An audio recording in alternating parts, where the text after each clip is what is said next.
Ire mazak wurut nogong, Morawia Kopmanoro Tijit Ningay.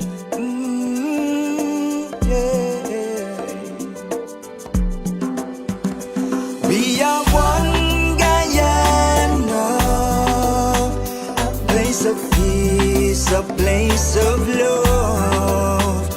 We are one Guyana, it's paradise, it's our world.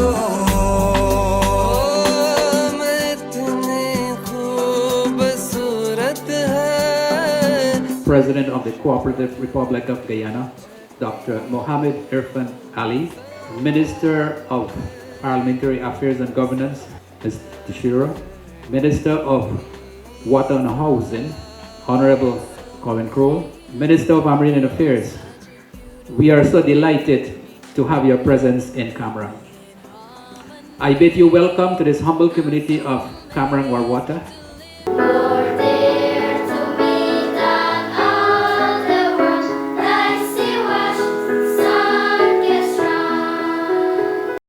Upper Mazaruni, good afternoon. Good afternoon. Good. It's a pleasure to be here joining our President, His Excellency of the Cooperative Republic of Guyana, visiting you once again and keeping to his commitment, as he said when he became President from the very first day, that he's a President for the people of Guyana, and he will continue to ensure that as a government, we engage communities right across the length and breadth of this country, and it does not matter where you reside or where you are working. And so even outside from the visits that have been done by our President, you would have seen various ministers visiting the region, in advocating and representing and helping to resolve some of your community issues that are confronting you. And that is what you will continue to get when you elect a government like us. I'll be brief because we have a number of speakers here today, but it would be remiss of me if I do not outline for you what has been taking place in terms of my sector, because very early we assessed what is happening in the Upper Mazaruni. You know more than me that your source of water supply is mainly from the riverine community, from the river. And for you, your water is not desirable for usage. So when we assess what was taking place here, only about 34% of the Upper Mazaruni, the villagers were accessing water. So we were talking about only about 3,000 persons accessing potable water. Immediately, in our very first budget, in the second budget, that is for 2021, we injected more resources. Of course, we could not have this done without the support of our President, who has said to us that he wants us to work with a program to ensure that all of Guyana, inclusive of you here in the Upper Mazaruni, that all of Guyana must have access to potable water by 2025. And our President has backed that by ensuring that resources are placed in our sector for GWI to have more intervention in communities such as yours. You know, because of the logistics, it is more expensive when you have to drill wells in communities like these. But having assessed what is happening on the ground, we started right here in Kamarang, because you know Kamarang is considered like the capital of Upper Maz. You have the hub of the government services, you have police headquarters here, you have the health facility, the hospital here. And so we started here. And last year, we drilled a new well for Kamarang. When we met Kamarang, Warwata said, "What happened? Am I a stepchild?" And so we said, no, we are conducting an assessment. We are starting with the populated regions of communities first. And so as a result, there were 3 villages that benefited from water systems last year. This year, we have another 5 that is being drilled. So in 18 months, close to $300 million is being invested here in Upper Mazaruni for 7 and 5, 12 wells in these communities. So Warwata, for example, you've been messaging me, you've been asking me, you have been placed on the first round of the next BNTF projects for water. So you are on the priority. They have already come and assessed your village. Ramadan, because many of you parents here, you have children that are attending the secondary school. And Ramadan, you've complained about the water system there. Less than 50% of the village is getting water. We are drilling a new well. There's already a contract signed. In fact, the commencement date was last week. So it's in under 4 months, Ramadan that caters for the secondary school will be benefiting from a new well. And so those are sort of interventions that you will see happening in communities like yours because you have a government that cares. You have a government that is interested in ensuring that the services that is offered on the coastline must also transcend itself to you within here in the hinterland. And likewise, in the other sectors, whether it's education, whether it's for health, the opportunities are bound for you to access such. So I want to encourage too, especially here, I see a lot of young people here in the crowd. I want to encourage you young people now more than ever, you have an opportunity to elevate yourself. Your government is investing to provide more online programs. Your government is working to ensure that they offer various programs that can benefit you and you stay right within the village. So we know that many of you move on to the mining community. You move on to the quick turnover of cash, as we would say. But I also want to encourage you, while some of you may do that, make use of the opportunity that you can impart yourself with a qualification that can see you earning a salary at a stable level, to see you earning a fixed income every month. And this is what we want to encourage you to also participate in the development of our country. Because at the end of the day, a much more educated nation is certainly a much more wealthy nation. And so you here in the Upper Mazaruni, you have an equal opportunity with this government. I know I could go on and on, so I'll just pause here to say thank you very much for that grand welcome you gave our president.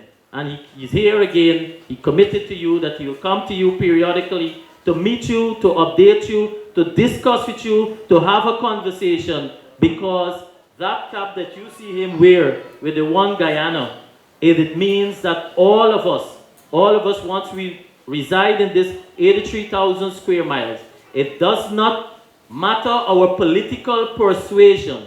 It does not matter our religious background. It does not matter our racial background. We are all in this one train together. That is to build a Guyana and build a One Guyana. I'm very pleased to be part of His Excellency team to the visit up to the Upper Mazaruni, and it is a pleasure for me to address this crowd that has come out to visit him. To the Tushaus, the councillors, the residents, the villagers, the young people, the women, and our friends and our comrades who are out here, including the staff of the Ministry of Amerindian Affairs. Of course, we have the Commissioner of Police with us today, and his team too, and the other armed forces. The Ministry of Amerindian Affairs, under the leadership of His Excellency, when we came back into office, we got immediately to work. And one of the things that we've had to do, we've had to ensure that the commitments made during the campaign and contained in our manifesto, that we immediately begin to activate those commitments. And I'm very pleased to say that our government has allocated monies to ensure that those commitments are delivered. You will know that one of the most burning issues when we come to Upper Mazaruni has been employment. And we were fully impacted negatively when our CSOs were not in office. When we left, they finally was disbanded too. And that was one of the commitments in our manifesto, and we're back on track with that. In fact, our CSOs, if you go to the pages of some of the villages, including the Ministry of Amerindian page, and I think Mr. Isaacs is also part of the chat group, every single day in the middle of the night, during the day, they are sending information on what CSOs have been doing to uplift and to support the village council in their work towards making the villages better. And that's a partnership with the CSOs and the villages. And our government is committed to ensure that those CSOs were re-engaged and that they receive a stipend that will provide income, not only into their pockets, but income that will be able to float into the communities and the villages directly. We've also increased the presidential grant. We've been ensured to ensure that during the COVID period, our government, His Excellency, made available to all the hinterland regions, including all Amerindian communities, satellites and villages, funds for investment so that they can make themselves a little bit more secure during the COVID period. The villages represented here today, 5, plus there's a representative from Parima, Mr. Williams. He's here.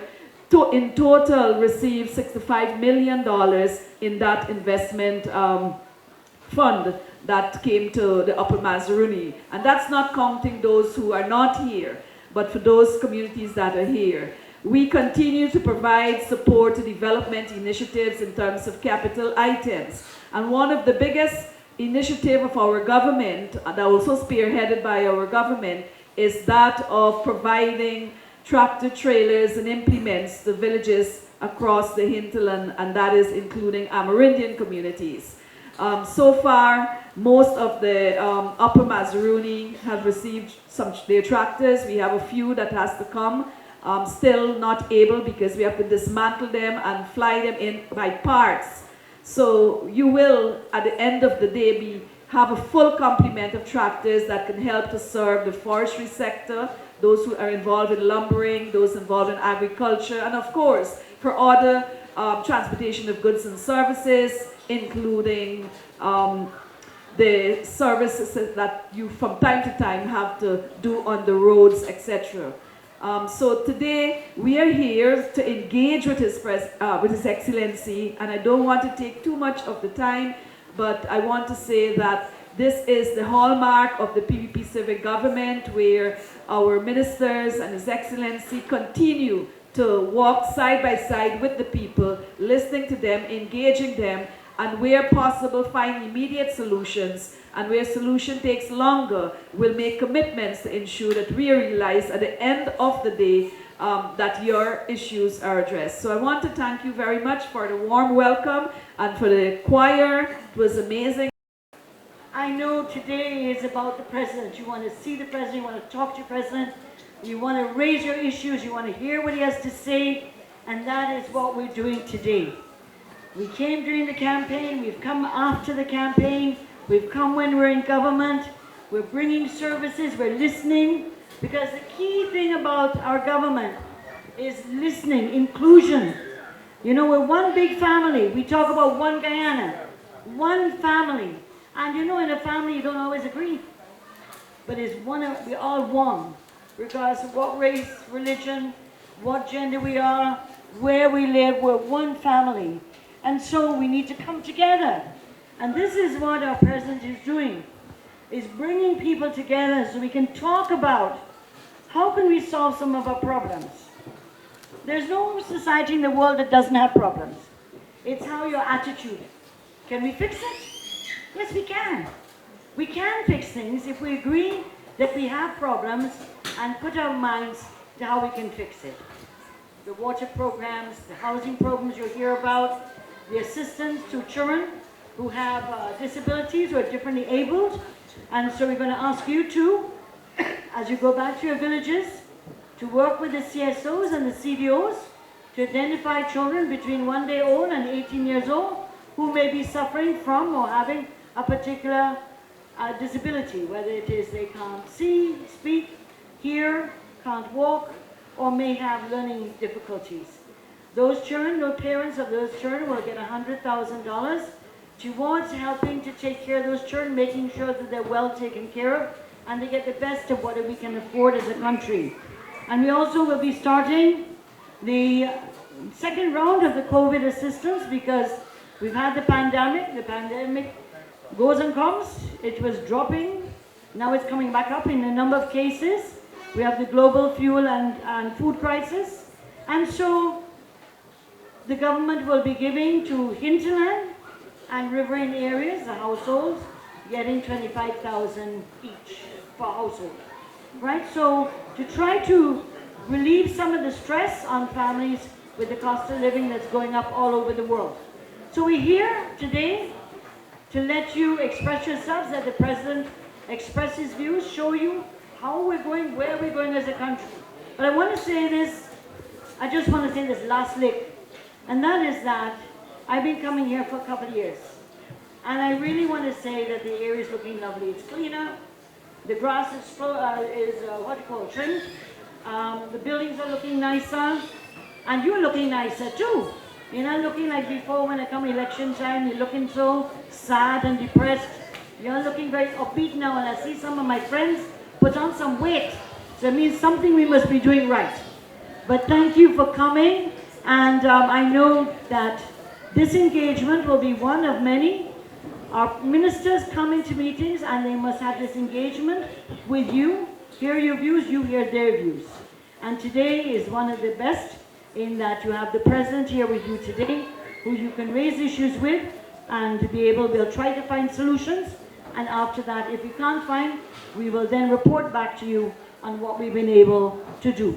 So ladies, as particularly the women here, there are programs for women in this country. I want you to try and access those for training for the what's called the WIN program, the GOLD program, so that the women will be able to get better training, get the skills, and some of them will become business women themselves or farmers or whatever you want to do. But there's a lot happening out there, and we need to be able to ensure that you're plugged in, that you know where to go, where to find it, because that's some of the difficulties I know you have. Fellow Guyanese, today I feel humbled and privileged to come before you, not only to say what we have done, but to come before you in fulfillment of a commitment I made to you. I remember during the campaign at the various shops out on the airstrip, I was challenged to see whether I would have been back here in Kamarang after the elections. This is my second visit. But more importantly, I am here to assure you that you too, all of you here, and your families, and your communities will be part of the prosperity that will come for all of Guyana. Whatever we do, the development path we take, the opportunities we go after, must be able to bring benefit directly to you and your families. But as I have said in other communities, we can be the richest family in the world if we don't have love for each other, if we can't uplift each other, if we can't support each other, then we will never ever find inner peace. And I'm on a journey across this country to let people understand that we must come together under the banner of one Guyana. We must work on uplifting each other, creating a Guyana where a future is united and strong for these children, where division and hate and distrust for each other is removed, so these children can inherit a better Guyana than we will leave behind. And I ask you all to partner with me on this journey. I am not here for a political purpose. I am here as your president. I am here with this government as your government, the people's government. And once you're true to your conscience and you're honest to your conscience, I know that you will recognize whether you have gotten improvement, whether the government has been delivering to you. I don't need to go through back all the numbers. And I know once we continue to work hard and work for the upliftment of you and your families, your conscience would always point you to the right direction. And you're all people of faith and religious people. And once you stick true to your faith and honesty, you will make the right decision. But I'm here to tell you that this journey that we are embarking on requires all of us to put our effort into it. It requires all of us to contribute to the upliftment of our communities. And it starts from the family. We must work first on uplifting our families, making our communities stronger. And then when we do that collectively, we'll be able to make Guyana stronger. We came to government at a very, I would say, tragic time globally. The COVID-19 pandemic was upon us. As I speak to you today, the world is in turmoil. The war in Ukraine, the cost of food is rising rapidly globally. For a matter of fact, they predict a food catastrophe is coming to the world. And this is important for all of us to know. As the pandemic taught us, the world is borderless. No part of the world was safe from the pandemic. Every single corner of the world was affected by the pandemic. The fuel price all across the world is going up rapidly. Here in Guyana, we must be one of the only countries in this hemisphere that has removed all the taxes from fuel. But still, all the taxes we have removed. All. There's absolutely no tax on fuel as I speak to you. One of the only countries that did that. But the price is still going up globally. Of course, we don't have control over that. But we have to work on finding measures that will help you. That is why one of the first communities that we tried to help in the $5 billion we set aside for cost of living adjustment was hinterland and riverine communities. Only a few weeks ago, I announced a $25,000 grant for every single family to support every single family in the hinterland and riverine areas. This is outside of the $25,000 grant that we gave earlier, the COVID-19 grant, and outside the more than $3 billion we spent in every single Amerindian community to uplift you and to ensure that we brought some amount of security during those treacherous times. In addition to this, we have returned the school uniform grant, we have returned the school allowance to children, we've increased old age pension, we have removed the VAT on travel. We are doing all of this at a time when the world is faced with tremendous challenges. Our journey ahead requires us to give you the best possible education and the best possible health care. That is why we are launching a plan that will see every single teacher in this country, regardless of where you are, become a trained teacher, because we are going to give you access to the resources that will allow you to become trained. So every single teacher across the country will become a trained teacher. A plan that will see, is there someone who wants to say something? A plan that would see the training of health workers to service every single health center. A plan that will see investment in school facilities and health facilities so that we can deliver better health care to you.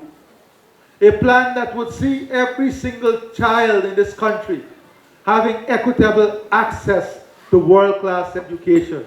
And your communities will not be excluded from this. Your communities are integrally integrated in the plans that we have to transform our country. Whether it's the infrastructure in terms of roads, expansion of health centers, expansion of schools, the fixing of the airstrips, all of these are critical investments that the government will make.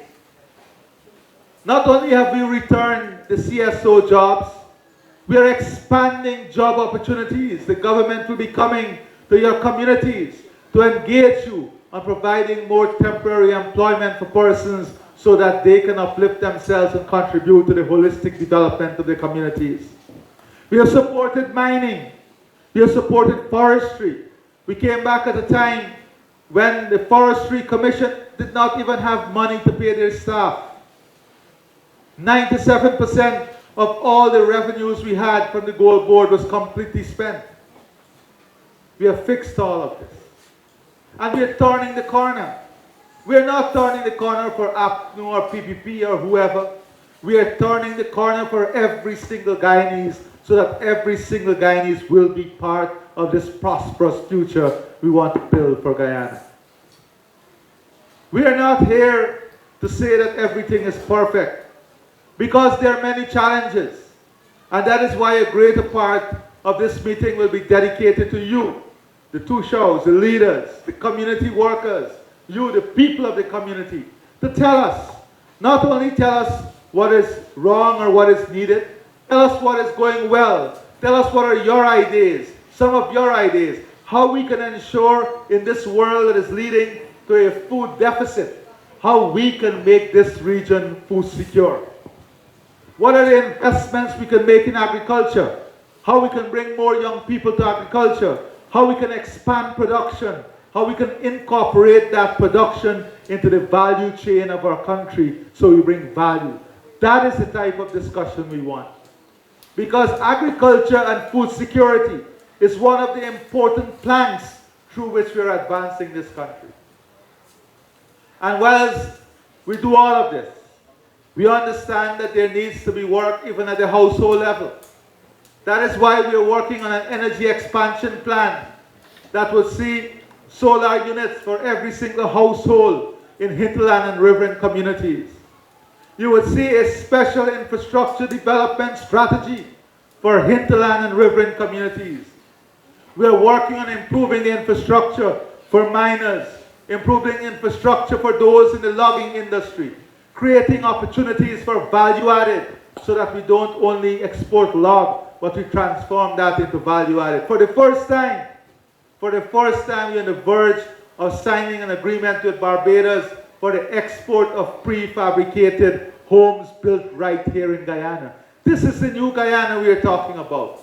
A Guyana in which we are seeking to train every single young people in information technology.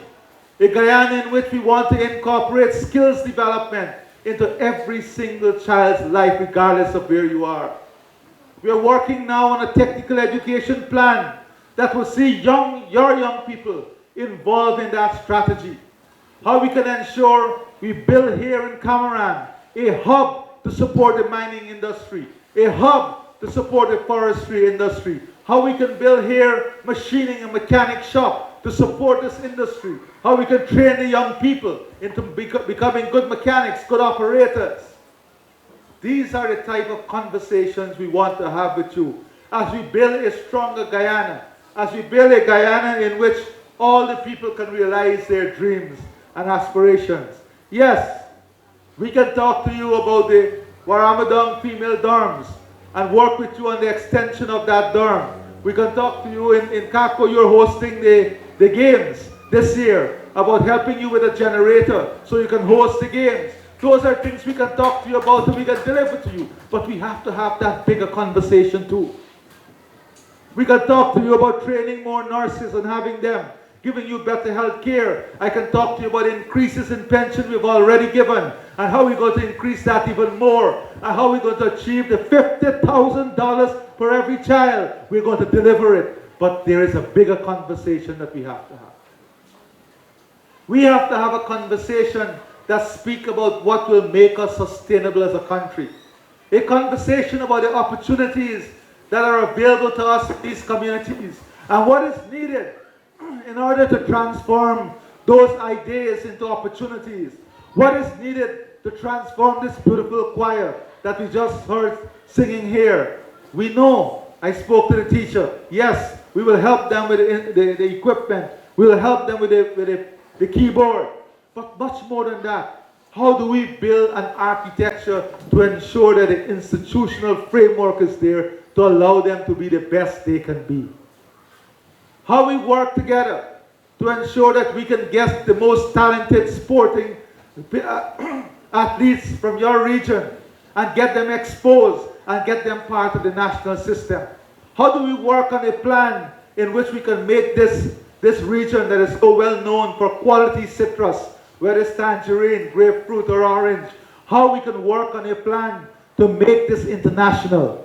How we can work in a plan to increase the production and make that production part of the food chain system that can go into schools, that can support children, that can come into a natural, organic market with higher value. How do we do these things? That is the conversation we want to have. And those are the transformative ideas. Those are the transformative plans that I want to talk to you about.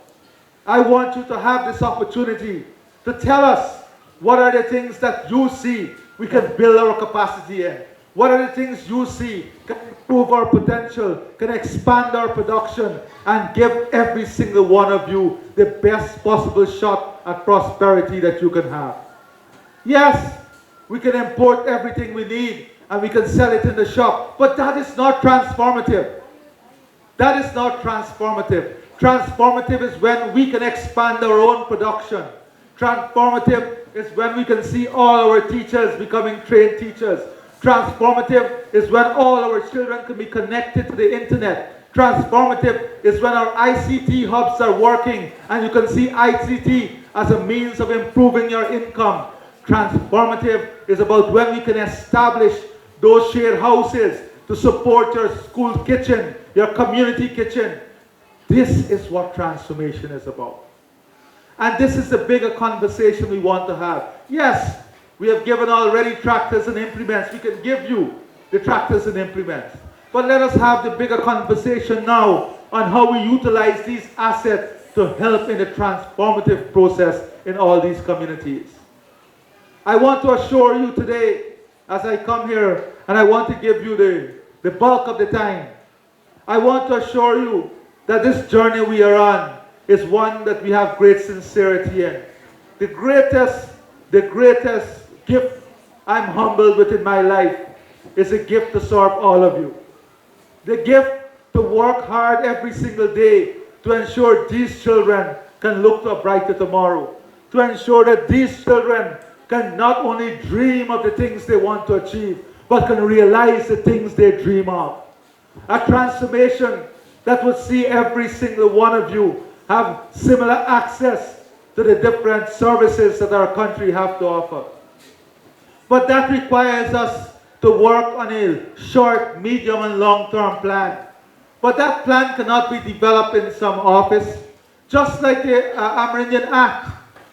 Yes, we said that we want to strengthen this act, but that act cannot be strengthened in an office or by an organization. It has to be strengthened in consultation with the people. You have to say how you see this evolving. And that consultation, that consultative mechanism have started.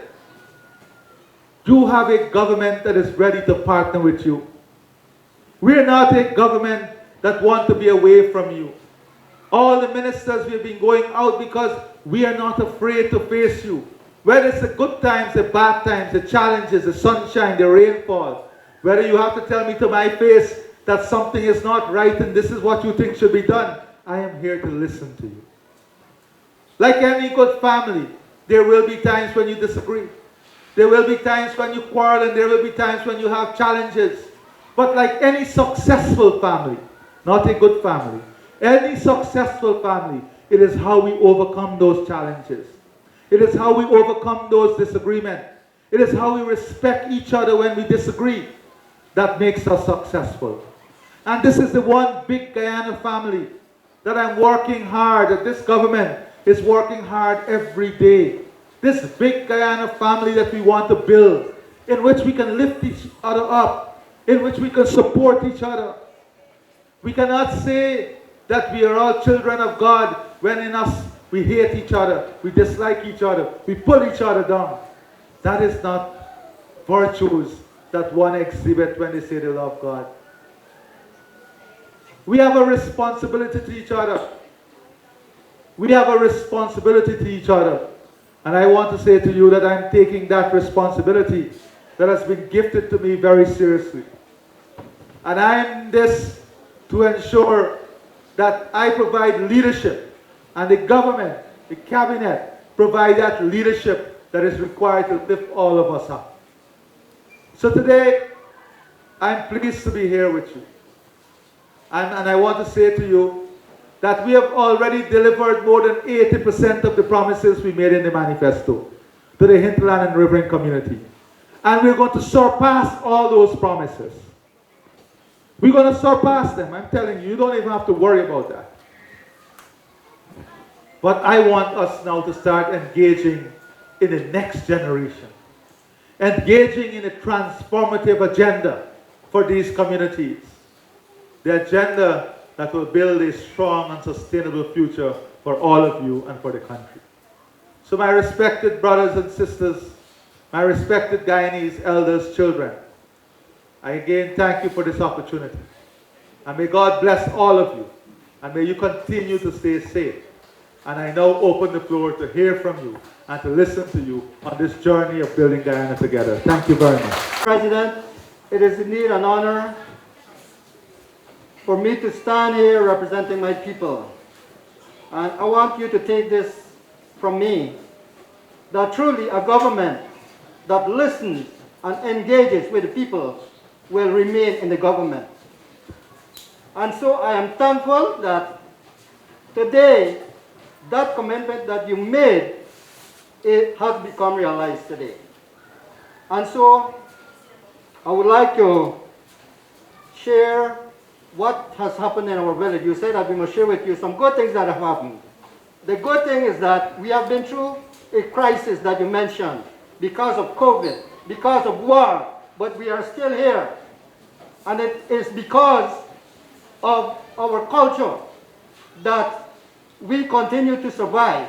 As a people, we have been going through a lot of things, but because of our dependence and because of our knowledge on how to survive in an environment, in a critical environment, we are here. So that knowledge is important. And because we have that knowledge, I think we should be respected and institutions should be set up where we can share this knowledge with you. That is one. Number two, our knowledge is based mainly because of our dependence on our land.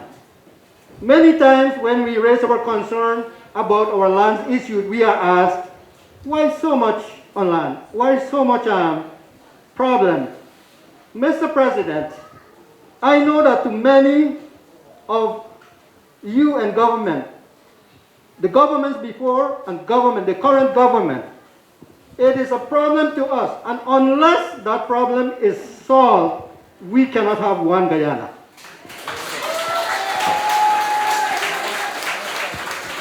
We here in the Upper Mazruni, Mr. President, we are challenged. Our villages are taken to court because of persons being granted mining concessions.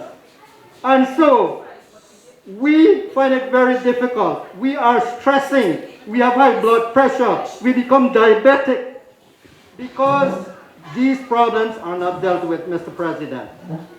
And how we can deal with that? That can be resolved through legislative reform, Amerindian Act. We know that Amerindian Act does not adequately support us. And I am calling, representing my people today, that you made a commitment to make some changes to the Amerindian, to revise the Amerindian Act. We would like you to support that, Mr. President. We would be very happy if that can start before your term is up. But as I said, if you continue to engage, you will remain there to ensure that that is realized. Thank you. And I'm not finished yet. Oil and gas. We are thankful, Mr. President, for the initiatives that you have done to make life better for us. We are thankful for the 25,000 cash grant. Mr. President, there's so much talk in the air about Guyana becoming Dubai or some big developed country. We cannot become Dubai if everybody is not involved in the discussion, in the engagement. And so, indigenous people, they must be a part in the conversations. They must be a part in the consultations.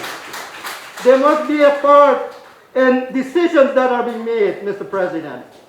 We have to be there. We have to share what we have.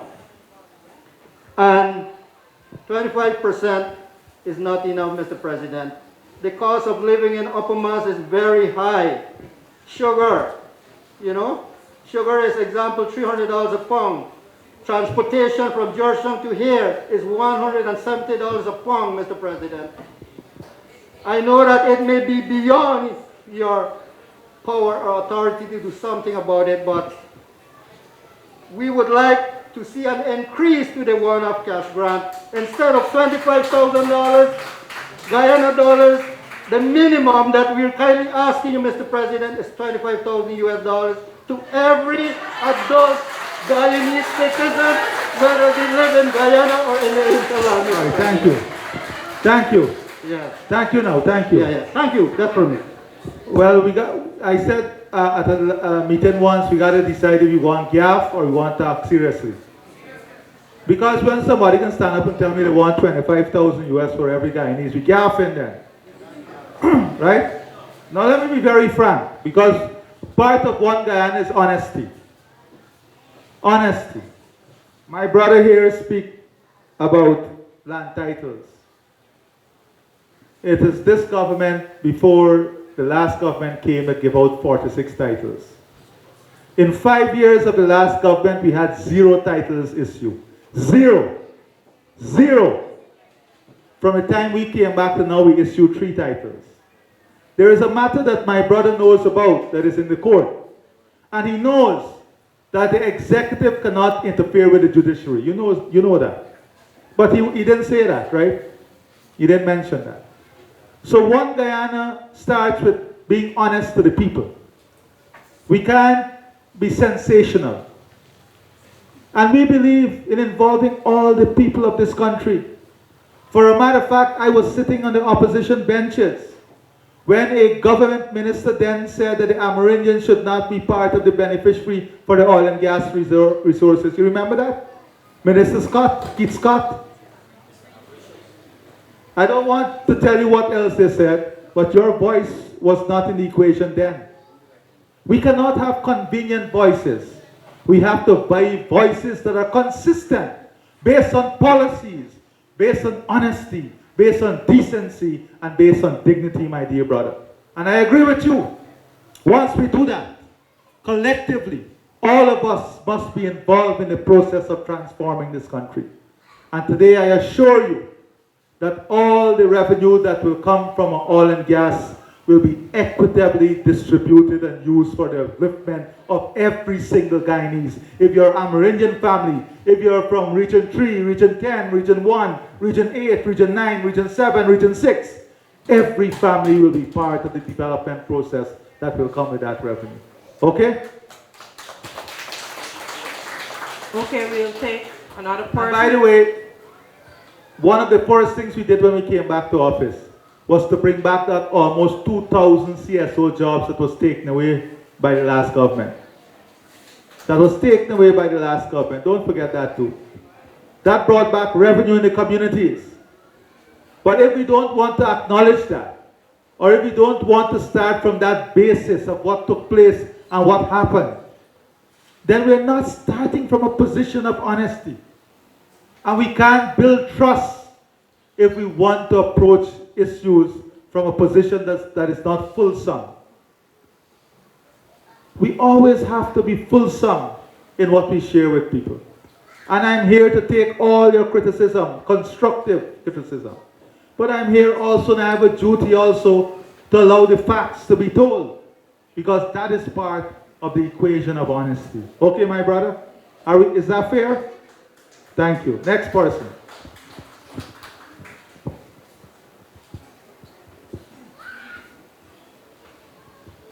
Mr. President, Tushaw of Kamarang, let's begin with the good ones.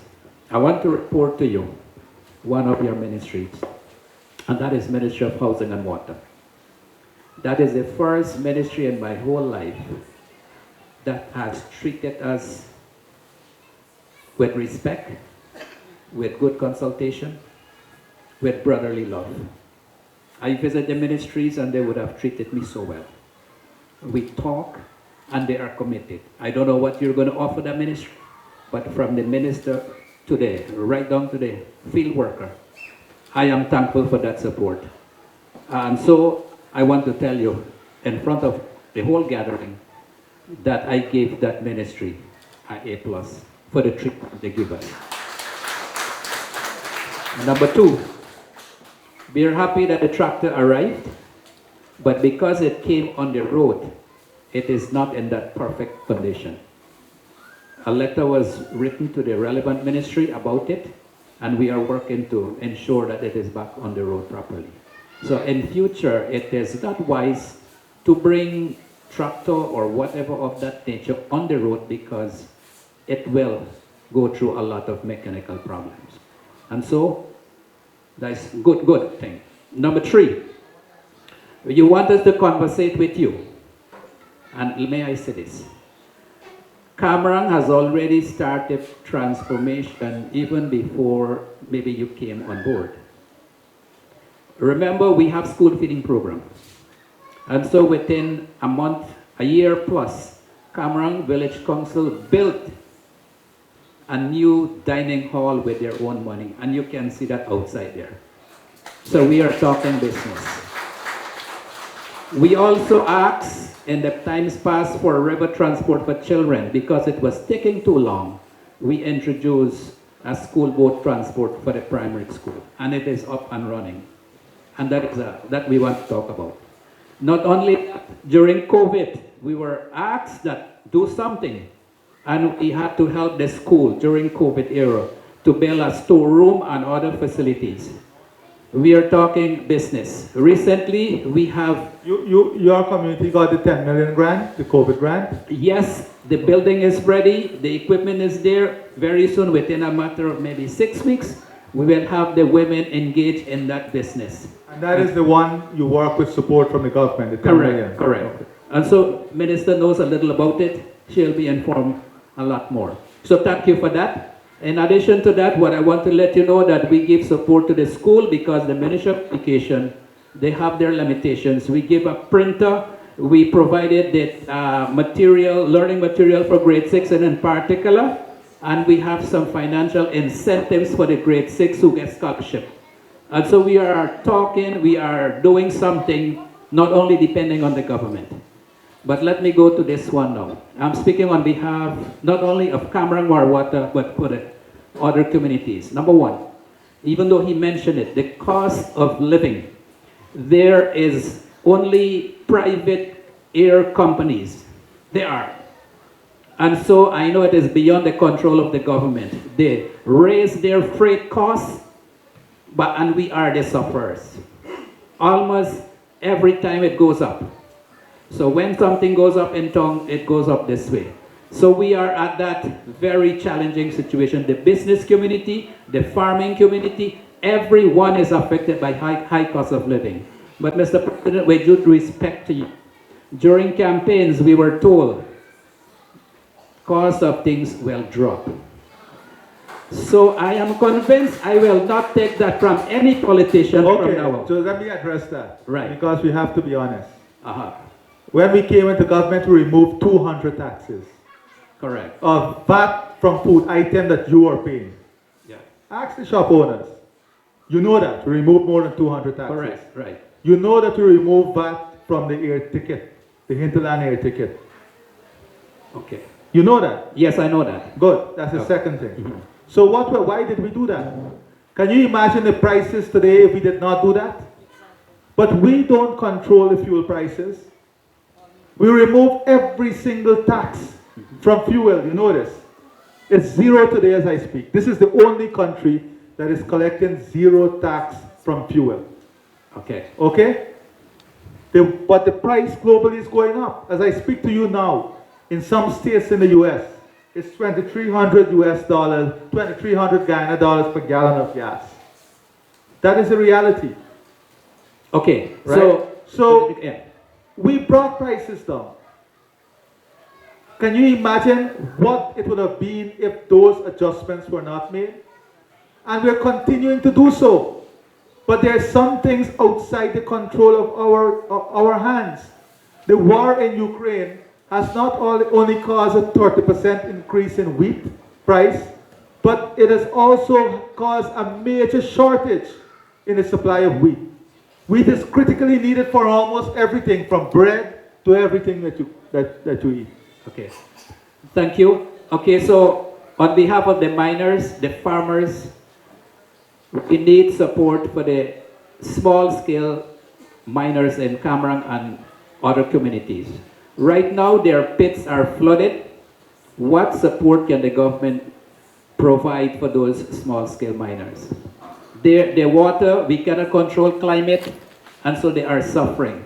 Farmers as well. Climate change, many of our farms have not been burnt as yet because of constant heavy rain.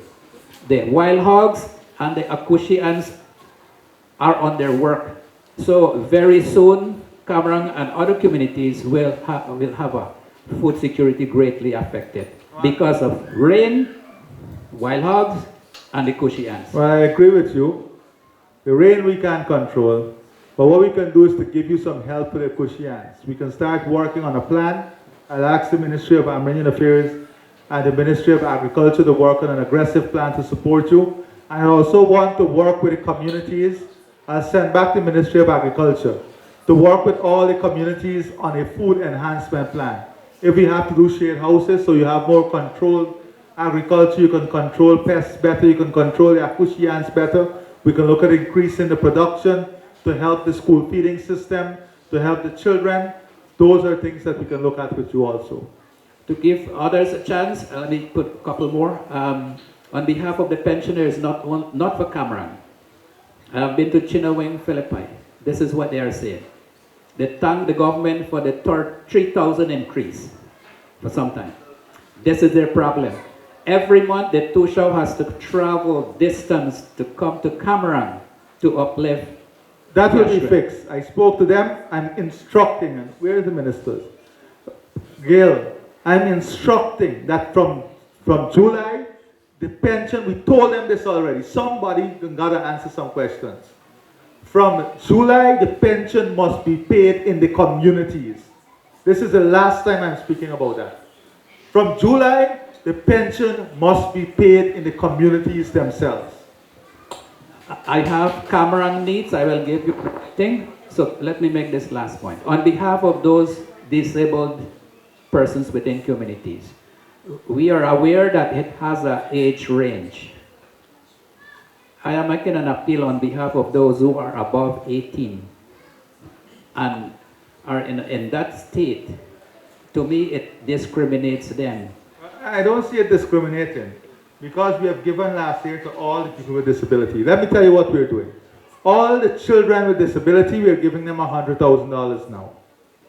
And every single person with disability, every person who is differently able in the country will automatically go on the public assistance program now, where they will get a monthly stipend from the government. That is what I said. So regardless of age, not only the 100,000 for the children, but every single person who is this differently abled now will go on a register where they'll get help every month. Honorable President, thank you for your response, but let me close with this. The LCDS, please let the team return to Upper Mazruni. We did not have a good conversation. Whatever stage it is in, we want to review what we said are included in that document. Thank you. Well, you can also go online, or you can also make your contribution, because the LCDS is in every community now. You can make your contribution in writing also to the committee. The AP is a member of the steering committee. They can be engaged or be part of all the consultations we have, so that is available, and you can still make those contributions. Thank you.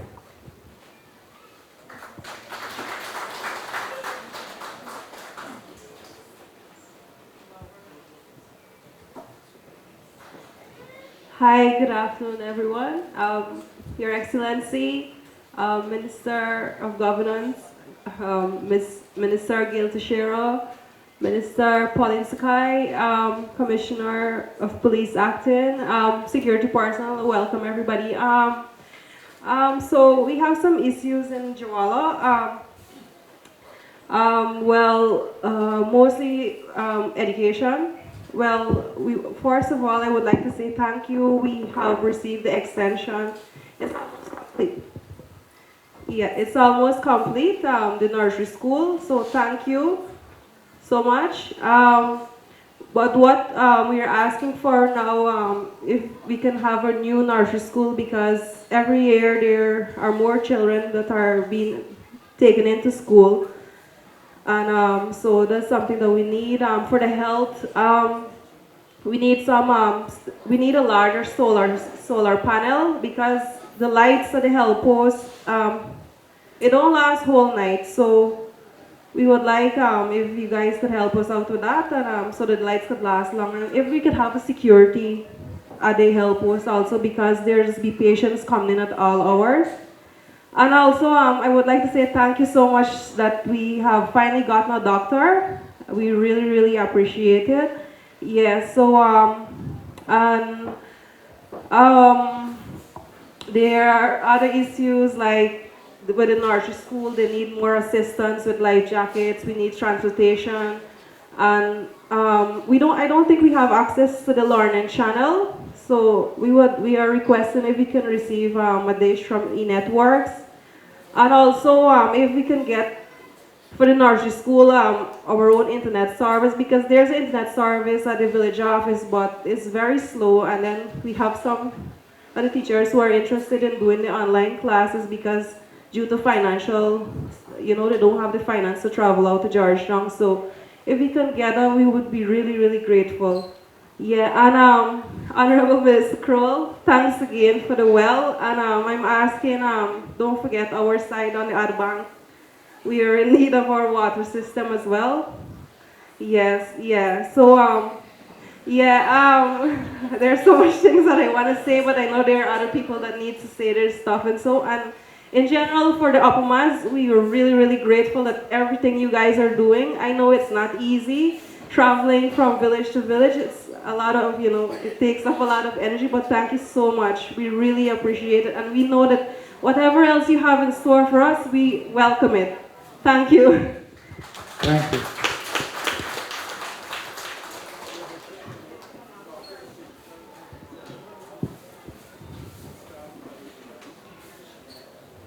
And the issues you raised for Jawala, most of it we can address. And definitely the ministers will come back and tell you exactly what we're doing and how we're doing it. His Excellency Dr. Irfan Ali, President of the Cooperative Republic of Guyana, and other members of the team, good afternoon to you all. First of all, I must say that how happy I am for your visit, especially our dear President, which shows me that you are a concerned, dedicated, and active working with your country as a father of our nation. Thank you for your visit. Now, I must say this afternoon, my dear President. In my community, Warramadong, where I born and grew, I have been attending the primary school which my forefathers built. And if you are up there presently at Warramadong, you would have seen that the blocks or the columns were chopped and speared with the cutlass, not the chainsaw or the power electric tools. No, that was a human labor with cutlass and a big jigsaw at that time. Now it has schooled so much number of children and have achieved in their education career. Now for today, my sad our priority need for my community is this school, primary school building. Today, our children are scattered. The village council, we assist them in public buildings whereby they could get schooling. We have 150 primary school students at the moment. Now, Mr. President, we were so happy to hear and know that the primary school was awarded or approved to the central. government and was awarded to a contractor. We were so happy for that construction, but sad to say it is delayed for I don't know what reason. The village council sweat hardly providing the materials on the spot, but up to today it is delayed. So that is my priority need for my community for the primary school. Number two, the internet system where you hear all of our concerns from each community rep. The internet system. Our teachers are crying who are at training online to CPCE and other students at medical institutions and some other academic institutions. There is no proper internet system. All right, but just one second. Can the village group mobilize the labor to build a school because you already have the material? Yes, well, the Tushaw is there. Where's the Tushaw? The Tushaw is there. Tushaw, can you guys build a school? We can send the engineers to work with you. We will terminate the contract. We can't deal with people who are inefficient. Yes, I so would appreciate and support that, Mr. President. And I'll ensure the village council they paid for the material. You pay for the material, but you guys can build a school? Yes, we would. Of course, we have our You sure? human resource labor. So I'm going to ask the REO to work with the community in building the school with your own labor. Okay? Thank you very much, Mr. President. Number two, my concern, Mr. President. As I said earlier, the internet system, I heard my dear Minister Pauline mention about the online chats for CSOs night and day. Sad to say, in my community, there is also no proper internet, so we are just down, way down, and the rest of the other regions are going ahead of us. However, I must say thank you that you are here to listen and record and reinforce or enforce or put an action that we must be in a better development. I would like to go on to very quickly, we have a YSTC Center, Youth Skills Training Center, which was funded by the government of Japan in the former council. That was years back ago. Now, due to our low income in the village treasury, we don't really have proper equipments to facilitate in that YSTC Center. However, pardon? Youth Skills Training Center. Now, thank God for sending a child who cares a lot, who is talented, educated. He has shown the results, the school choir sang. And that is the guy who came abroad from Venezuela. He was, as we all know, that the migrants are here because of the crisis. We were so lenient and loving and kind to him that we accepted him. And he's there now, he's helping a lot. And so we have a proposed project to sponsor for you, the government, to look into that YSTC as part of the education. My Tushaw, I would ask to bring up the document so that we can hand over you. And Sir is there. Sir, please, can you come? Yes, so that is it, Mr. President. We will hand you, to make it short, we will hand you the project proposal for YSTC.